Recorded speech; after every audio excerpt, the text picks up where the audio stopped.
अस्सलामु अलैकुम। उर्दू यूनिवर्स के तमाम सुनने वालों को रियान समी का सलाम।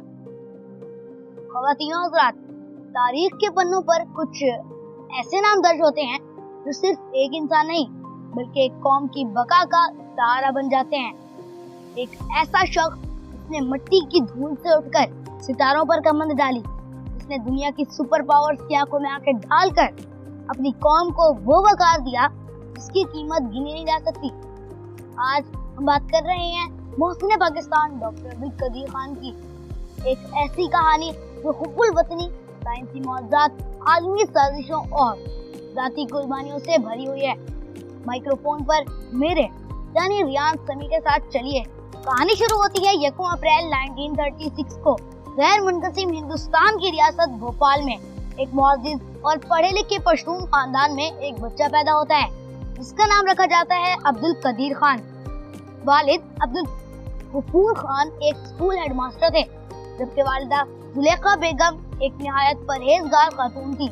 डॉक्टर साहब अपने 7 बहन भाइयों में सबसे छोटे थे। इब्तदाई तालीम भोपाल के जहांगीर स्कूल से हासिल की।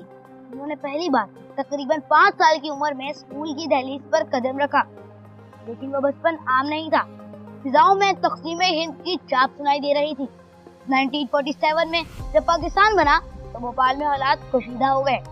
अगस्त 1952 में यानी तक़सीम के 5 साल बाद नौजवान अब्दुल कदीर खान ने अकेले ट्रेन के जरिए पाकिस्तान हिजरत का कठिन फैसला किया। वो हिजरत की रात, वो लूटी हुई ट्रेनें और आंखों में पाकिस्तान का ख्वाब लिए वो खोखरा पार की सरहद अबूर करके कराची पहुंचे। कराची पहुंचकर इन्होंने डीजे साइंस कॉलेज और फिर कराची यूनिवर्सिटी से 1956 में BSc मेटलर्जी की डिग्री हासिल की। लेकिन इनका हदफ बहुत ऊंचा था। वो आला तालीम के लिए यूरोप रवाना हुए। जर्मनी की टेक्निकल यूनिवर्सिटी ऑफ बर्लिन, फिर हॉलैंड की डेल्फ्ट यूनिवर्सिटी और वाले आखिर बेल्जियम की मशहूर जमाना कैथोलिक यूनिवर्सिटी ऑफ लीवियन से इन्होंने 1972 में मेटलर्जिकल इंजीनियरिंग में PhD की डिग्री हासिल की।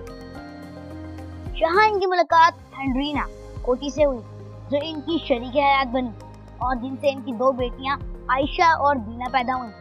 डॉक्टर साहब ने अपनी पहली बाकायदा मुलाजमत नीदरलैंड्स के physical dynamic research laboratories FDO में शुरू की, जो कि यूनेस्को की ज़ैली शाख थी। यूनेस्को वो हसास तरीन इदारा था जहाँ गैस सेंट्रीफ्यूज के जरिए यूरेनियम को अफजूदा करने के काम किया जाता था। यहाँ डॉक्टर साहब को अल्ट्रा सेंट्रीफ्यूज की इंतहाई खुफिया टेक्नोलॉजी तक रसाई हासिल हुई, जो बाद में पाकिस्तान की तकदीर बदलने वाली थी। 1974 वो साल था जिसने तारीख का धारा बदल दिया।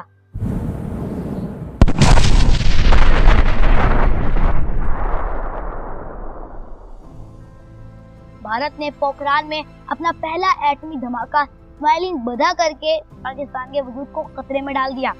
इस वक्त के वजीर आजम जुल्फिकार अली भुट्टो ने तारीखी जुमला कहा, हम घास खा लेंगे लेकिन एटम बम बनाएंगे। हॉलैंड में बैठे एक मुहब्बे वतन पाकिस्तानी का दिल तड़प उठा।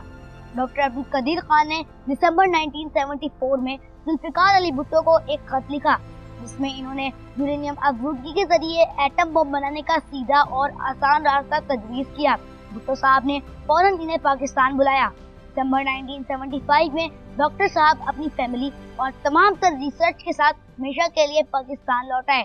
31 जुलाई 1976 को वजीर आजम भुट्टो की मंजूरी से इंजीनियरिंग रिसर्च लेबोरेटरीज की बुनियाद रखी गई, जिसे बाद में सदर जियाउल हक ने काहोटा रिसर्च लेबोरेटरीज का नाम दिया। डॉक्टर साहब के साथ इस मिशन में बायानात साइंसदानों, इंजीनियर्स जैसे GD आलम और पाक फौज के जीरी अफसरान बिलखुसूस जनरल जाहिद अली अकबर और लेफ्टिनेंट जनरल अली जामिन नकवी ने कंधे से कंधा मिलाकर काम किया। ये दोस्तों, बहुत से लोग पूछते हैं कि ये एटम बम बनता कैसे है। चलिए इसे बहुत आसान जुबान में समझते हैं। कुदरती तौर पर जमीन से निकलने वाले यूरेनियम में 2 बड़े भाई होते हैं। एक का नाम यूरेनियम 238 जो 99% से ज्यादा होता है, लेकिन ये एटम बनाने के काम बिल्कुल नहीं आता, और दूसरा यूरेनियम 235 जो सिर्फ 0.7% होता है और यही बम बनाने के काम आता है। अब इस 0.7% को निकालकर 90% तक बढ़ाने के अमल को यूरेनियम अफजूदगी, यूरेनियम इनरिचमेंट कहते हैं। ये काम सेंट्रीफ्यूज नामी एक इंतहाई तेज घूमने वाली मशीन के जरिए किया जाता है। इस मशीन में यूरेनियम गैस डाली जाती है और इसे गोली की रफ्तार से भी तेज घुमाया जाता है, जिससे भारी यूरेनियम 238 बाहर की तरफ फेंक दिया जाता है और हल्का कारामद 235 यूरेनियम मरकज में जमा हो जाता है। डॉक्टर अब्दुल कदीर खान इसी टेक्नोलॉजी के बेताज बादशाह थे। मई 1998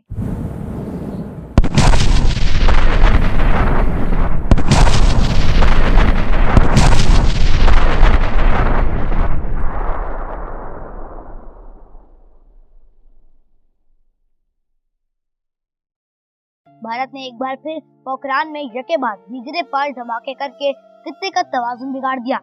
पाकिस्तान पर शदीद आलमी दबाव था कि वो जवाब ना दे। अमेरिकी सदर बिल क्लिंटन ने इस वक्त के वजीर आजम नवाज शरीफ को फोन करके करोड़ों डॉलर की इमदाद की पेशकश की, लेकिन कौम के गैरतमंद रहनुमाओं और अवाम का फैसला कुछ और था।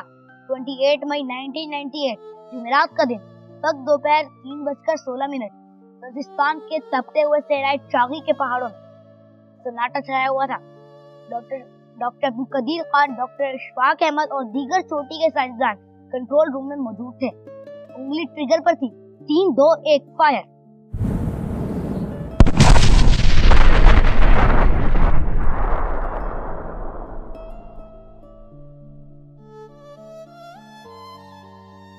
पहाड़ का रंग सेकंडों में जर्द हुआ, फिर सफेद हुआ और मिट्टी का एक अजीम तूफान उठा।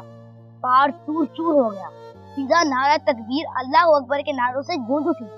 पाकिस्तान दुनिया की पहली इस्लामी और 7वीं एटमी ताकत बन चुका था।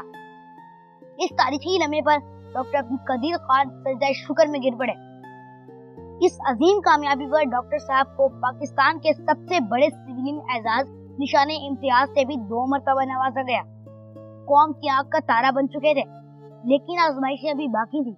2004 में 9/11 के बाद बदलते हुए आलमी मंजरनामे में डॉक्टर साहब पर न्यूक्लियर टेक्नोलॉजी के दूसरे ममालिक को मुंतकिली के इल्जामात लगे। पाकिस्तान को बैनुल-अक़वामी पाबंदियों से बचाने के लिए एक ड्रामाई प्रेस कॉन्फ्रेंस में इन्होंने तमाम जिम्मेदारी अपने सर ले ली। हालांकि बाद में इन्होंने हमेशा ये मौका बरकरार रखा कि इन्होंने जो कुछ भी किया रियासती इदारों और पॉलिसी के तहत किया। इसके बाद वो तवील अरसे तक अपने ही घर में नजरबंद रहे, लेकिन कौम के दिलों में इनका मकाम कभी कम नहीं हुआ। वो एक सच्चे मुहब्बे वतन, सखावत के पैकर और गरीब परवर इंसान थे। 10 अक्टूबर 2021 को ये अजीम चिराग हमेशा के लिए गुल हो गया। कोरोना और फेफड़ों के आर्जे के बाइस वो इस्लामाबाद के एक अस्पताल में इंतकाल कर गए। रियासती प्रोटोकॉल के साथ फैसल मस्जिद के साए में लाखों अश्कबार आंखों के सामने इन्हें सुपुर्द खाक किया गया। मेरे दोस्तों, डॉक्टर साहब की 85 साल जिंदगी महज एक बायोग्राफी नहीं, बल्कि हम सब के लिए सीखने का एक समंदर है। आज पाकिस्तान एक आजाद, खुद मुख्तार और नाकाबिले तस्खीर मुल्क के तौर पर दुनिया के नक्शे पर मौजूद है, तो इसके पीछे डॉक्टर अब्दुल कदीर खान का खून और पसीना शामिल है।